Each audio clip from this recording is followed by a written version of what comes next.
আপনি কি জানেন কেন এত মণ্ডলী বা খ্রিস্টীয় সম্প্রদায় রয়েছে?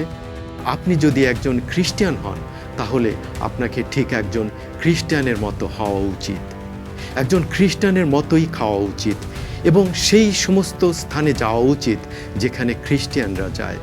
নিজেকে খ্রিস্টিয়ান বলে দাবি করেন কিন্তু অ্যালকোহল পান করছেন, জাগতিক বিনোদন এবং জাগতিক পোশাক পরিচ্ছদ দ্বারা নিজের বাসনা চরিতার্থ করছেন। এটা তো খ্রিস্ট ধর্ম নয়, এটি আত্মপ্রতারণা। প্রিয় শ্রোতা, শিশুদের জল ছিটিয়ে বাপ্তিস্ম দেওয়া বিষয়টি কি বাইবেলে আছে? না, এটি বাইবেলে নেই। আমি খুবই নিশ্চিত যে প্রভুর কাছে আরও অধিক সত্য এবং আলো আছে, যা এখনও তার পবিত্র বাক্য থেকে বেরিয়ে আসার অপেক্ষায় রয়েছে।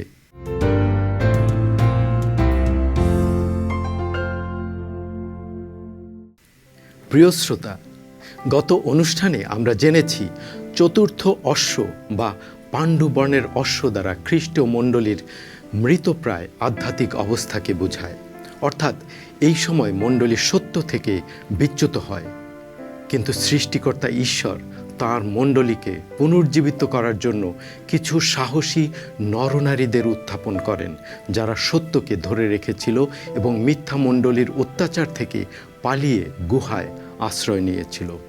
আমরা আরও জেনেছি খ্রিস্টীয় মণ্ডলীর আত্মিক মৃত্যু থেকে কিভাবে ঈশ্বর কিছু সাহসী নরনারীকে উত্থাপন করে সেই মণ্ডলীকে ধীরে ধীরে পুনর্জীবিত করেছেন, সেই সম্পর্কে জেনেছি এবং শুনেছি। তাদের মধ্যে ওয়ালডেনসিয়ানরা সহ অন্যান্যরাও ছিলেন। আজ আমরা সেই সাহসী নরনারীদের সম্পর্কে বিস্তারিত জানব। চলুন তাহলে শুরু করা যাক।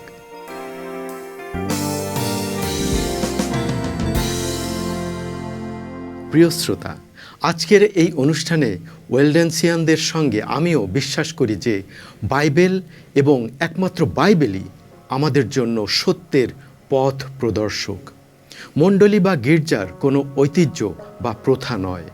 জন হাসের সঙ্গে আমিও বিশ্বাস করি যে ঈশ্বরের প্রতি বাধ্যতাই হলো আমাদের একমাত্র আদর্শবাণী। আপনি কি বলেন? ঈশ্বর আরেকজন ক্যাথলিক পুরোহিতকে উত্থাপন করেন, বিশ্বাসে ঈশ্বরের একজন বলিষ্ঠ লোক মার্টিন লুথার। যেহেতু মার্টিন লুথার বিশ্বাসের ব্যাপারটি নিয়ে বেশ সংগ্রাম করছিলেন, সুতরাং তিনি রোম পরিদর্শন করলেন।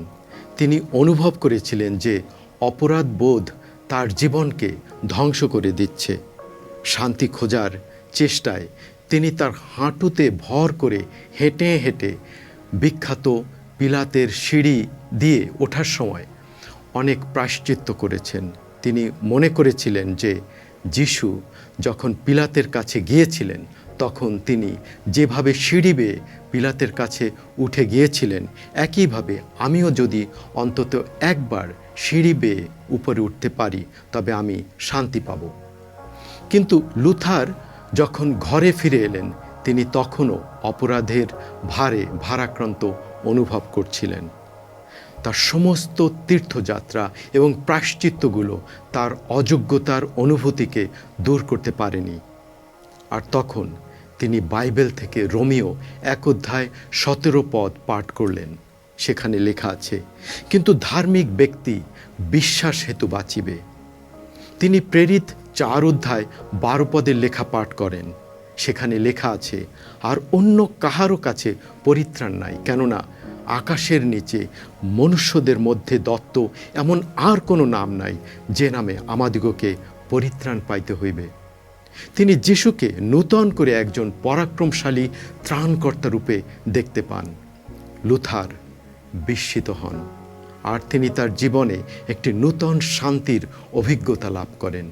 মার্টিন লুথারের সঙ্গে আমিও বিশ্বাস করি যে পরিত্রাণ আমাদের কোনো হাতের কার্য দ্বারা আসে না, আমরা যা করেছি সেই কারণেও আসে না, বরং আমাদের জন্য যিশু ক্রুশে যা করেছেন সেই কারণেই পরিত্রাণ এসে থাকে। আমি বিশ্বাস করি পরিত্রাণ একমাত্র অনুগ্রহের মাধ্যমে এসে থাকে। সত্যের এই আলোটি অন্ধকারকে ভেদ করে যাবে।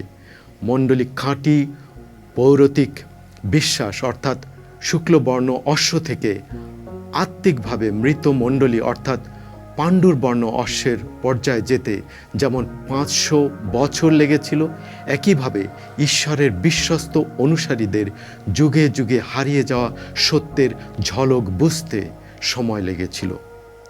ঈশ্বর কোনো আলোর সুইচ অন করবেন না এবং তৎক্ষণাৎভাবে আমাদের মনের উপরে সত্য নেমে আসবে না। ঈশ্বর ধীরে ধীরে সত্য পুনরুদ্ধার করতে শুরু করেছিলেন।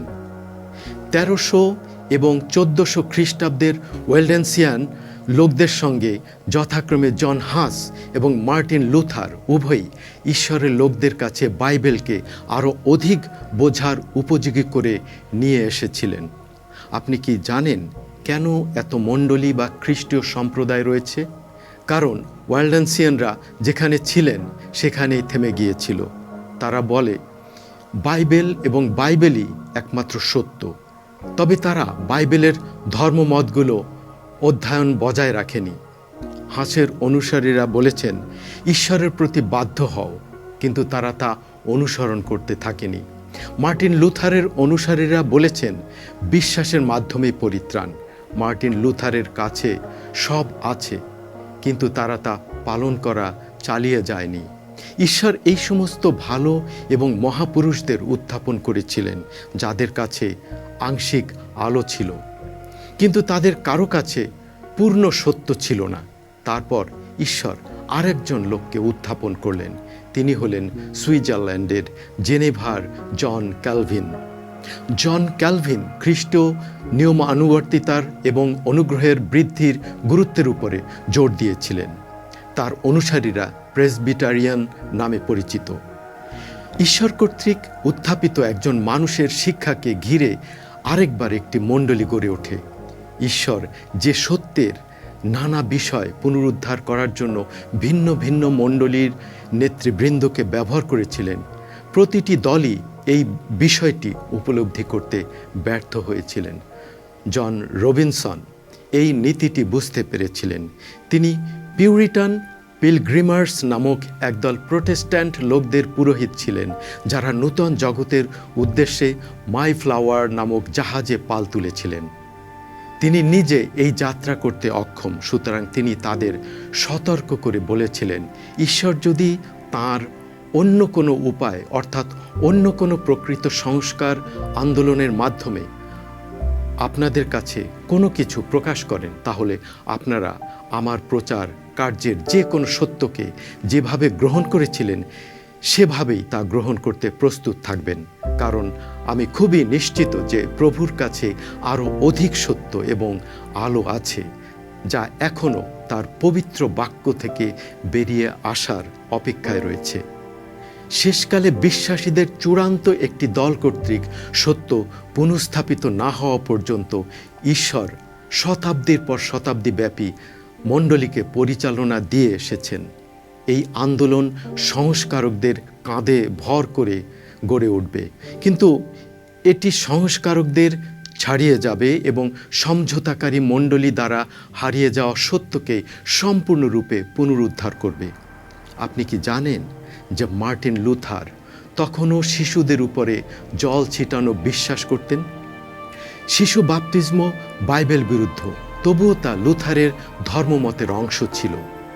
প্রিয় শ্রোতা, শিশুদের জল ছিটিয়ে বাপ্তিস্ম দেওয়া বিষয়টি কি বাইবেলে আছে? না, এটি বাইবেলে নেই। মথি 28 অধ্যায় 19 এবং 20 পদে যিশু বলেন, অতএব তোমরা গিয়া সমুদয় জাতিকে শিষ্য করো, পিতার ও পুত্রের ও পবিত্র আত্মার নামে তাহাদিগকে বাপ্তাইজ করো। আমি তোমাদিগকে যাহা যাহা আজ্ঞা করিয়াছি সেই সমস্ত পালন করিতে তাহাদিগকে শিক্ষা দাও। আর দেখো, আমি যুগান্ত পর্যন্ত প্রতিদিন তোমাদের সঙ্গে সঙ্গে আছি। আমেন। বাপ্তিস্ম সম্পর্কে খ্রিস্টের এই বাক্যগুলো বোঝার জন্য এটি ব্যাপটিস্টরা অথবা অ্যানাব্যাপটিস্টরা এটিকে আন্দোলন হিসেবে নিয়েছে। যিশু নর ও নারীকে সুসমাচার শিক্ষা দিতে বলেছেন। যখন তারা তার শিক্ষাকে গ্রহণ করবে তখন তাদের বাপ্তিস্ম দিতে বলছেন। ঈশ্বর আরেকজন উত্থাপন করেন যার নাম জন ওয়েসলি। ওয়েসলি দেখলেন যে মণ্ডলীর বা গির্জার আদর্শ ক্ষয় পাচ্ছে। তিনি দেখলেন যে জগতের চিত্ত বিনোদন, আনন্দ এবং চর্চাগুলো মণ্ডলীর মধ্যে প্রবেশ করছে। সুতরাং ঈশ্বর ওয়েসলিকে উত্থাপন করেন এবং তাকে দেখান যে যখন পুরুষ ও মহিলারা বাইবেল অধ্যয়ন করে তখন যেন তারা পবিত্র ও ধার্মিকতায় জীবনযাপন করে। আমি পবিত্রতায় বিশ্বাস করি। আমি বিশ্বাস করি খ্রিস্টীয় মণ্ডলী বা গির্জাকে জগৎ থেকে আলাদা হওয়া উচিত। আমি বিশ্বাস করি যে আপনি যদি একজন খ্রিস্টান হন তাহলে আপনাকে ঠিক একজন খ্রিস্টানের মতো হওয়া উচিত, একজন খ্রিস্টানের মতোই খাওয়া উচিত এবং সেই সমস্ত স্থানে যাওয়া উচিত যেখানে খ্রিস্টিয়ানরা যায়। নিজেকে খ্রিস্টিয়ান বলে দাবি করেন কিন্তু অ্যালকোহল পান করছেন, জাগতিক বিনোদন এবং জাগতিক পোশাক পরিচ্ছদ দ্বারা নিজের বাসনা চরিতার্থ করছেন। এটা তো খ্রিস্ট ধর্ম নয়, এটি আত্মপ্রতারণা। সেখানে আরেকটি দীর্ঘদিন হারিয়ে যাওয়া সত্য ছিল যা পুনরুদ্ধার করার প্রয়োজন ছিল। সত্যটি হল খ্রিস্টের দ্বিতীয় আগমন। প্রিয় শ্রোতা, এতক্ষণ আমরা ওয়ালডেন্সিয়ান, জন হাস, মার্টিন লুথার, জন ক্যালভিন সহ বেশ কিছু লোকের কথা জেনেছি যারা মণ্ডলীর প্রচলিত ভ্রান্ত কিছু মতবাদের বিরুদ্ধে এবং বাইবেলের সত্যের পক্ষে কাজ করেছিলেন, যাদের ঘিরে পরবর্তীতে একটি মণ্ডলী গড়ে উঠেছিল। আগামী অনুষ্ঠানে আমরা আরও খ্রিস্ট মণ্ডলীর উত্থান সম্পর্কে জানব এবং তার থেকে আমরা আরও কিছু সত্য সম্পর্কে জানব। আমাদের অনুষ্ঠান শুনতে থাকুন। মহান সৃষ্টিকর্তা আপনার মঙ্গল করুন। আমেন।